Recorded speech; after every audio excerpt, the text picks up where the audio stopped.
Recently कुछ हिंदू लोगों ने मेरे फेसबुक पोस्ट पे कमेंट किए। कमेंट्स में क्या लिखा वो एक अलग बात है, लेकिन तहजीब से लिखा वो बहुत बड़ी बात है। सोचा जवाब दे दूं, फिर सोचा क्या फायदा, कश्मीरियों ने तो ऑलरेडी वो सब कुछ कर लिया जो उनके हाथ में था। कुछ बेचारों ने तो 2 कदम आगे निकल के माफी भी मांग ली। अस्सलाम वालेकुम फ्रेंड्स, मैं वाजिद मिर्जा।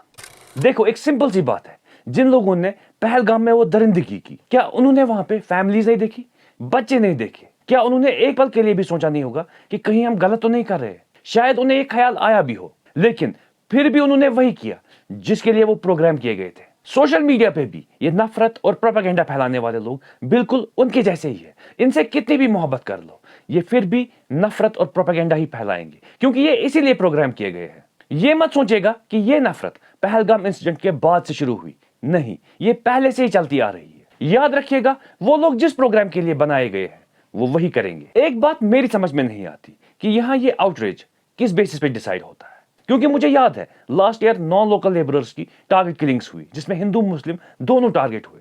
कितने लोगों ने यहाँ चाय और बिस्किट का इंतजाम किया, या कितने लोगों ने कैंडल मार्च किया, या कितने लोगों ने पाकिस्तान पर हमले की डिमांड की? या रिसेंटली श्रीनगर के संडे मार्केट में एक बॉम्ब ब्लास्ट होता है जिसकी जद में कश्मीरी मुसलमान आते हैं। या कुछ दिन पहले ही ये घरों की तोड़ फोड़, या कश्मीरी स्टूडेंट्स का बाहर के स्टेट्स में हैरेसमेंट। ये हमारी आउटरीच तब किस गुफा में सोई होती है? सच कहूं तो इस आउटरीच का रेक्टर स्केल मेरी समझ के बाहर है, और हमसे कहते हैं कि हम टेररिस्ट सपोर्टर्स हैं, क्योंकि हमने बस इतना कह दिया कि मकानों की तोड़ फोड़ करने से पहले देख तो लिया होता कि ये प्रॉपर्टी किसकी है।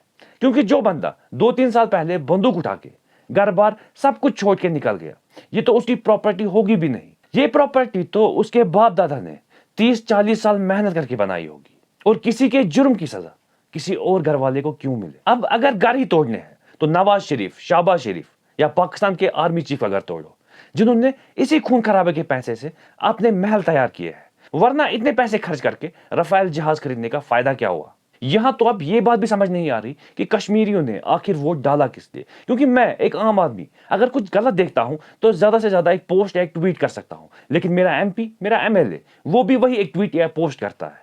रिसेंटली किसी एमपी या एमएलए का पोस्ट देखा, एक लाइन में ही सब कुछ लिख दिया था, और समझ में नहीं आ रहा था कि ये पोस्ट स्टूडेंट्स के हैरेसमेंट के लिए लिखा है या मकानों की डिमोलिशन के लिए। ऐसा जुगाड़ू पोस्ट किया था कि कोई समझ ही ना पाए कि लिखा किस लिए है। आज तक कोई भी समझ नहीं पाया कि ये लोग सेंटर के नुमाइंदे हैं या कश्मीरियों के। इन 2 मुंह वाले लीडर से बेहतर था हमने डायरेक्ट बीजेपी को ही वोट दिया होता। इस सब में अगर कुछ फनी हुआ तो वो था कश्मीरी फेसबुक जर्नलिस्ट का कश्मीरियों का मसीहा बनने की कोशिश करना। हंसी तब आई जब इन कश्मीरी फेसबुक जर्नलिस्ट ने नेशनल मीडिया को गोदी मीडिया बुलाया। अब जब यहां तक पहुंच ही गए हो तो जाते जाते मेरी एक बात सुन लो। सोशल मीडिया पे social media influencers, content creators और फेसबुक जर्नलिस्ट से अपने दिमाग, सोच समझ और क्रिटिकल थिंकिंग को बचाने की कोशिश करो, वरना टाइप तुम करोगे लेकिन स्क्रिप्ट किसी और की होगी।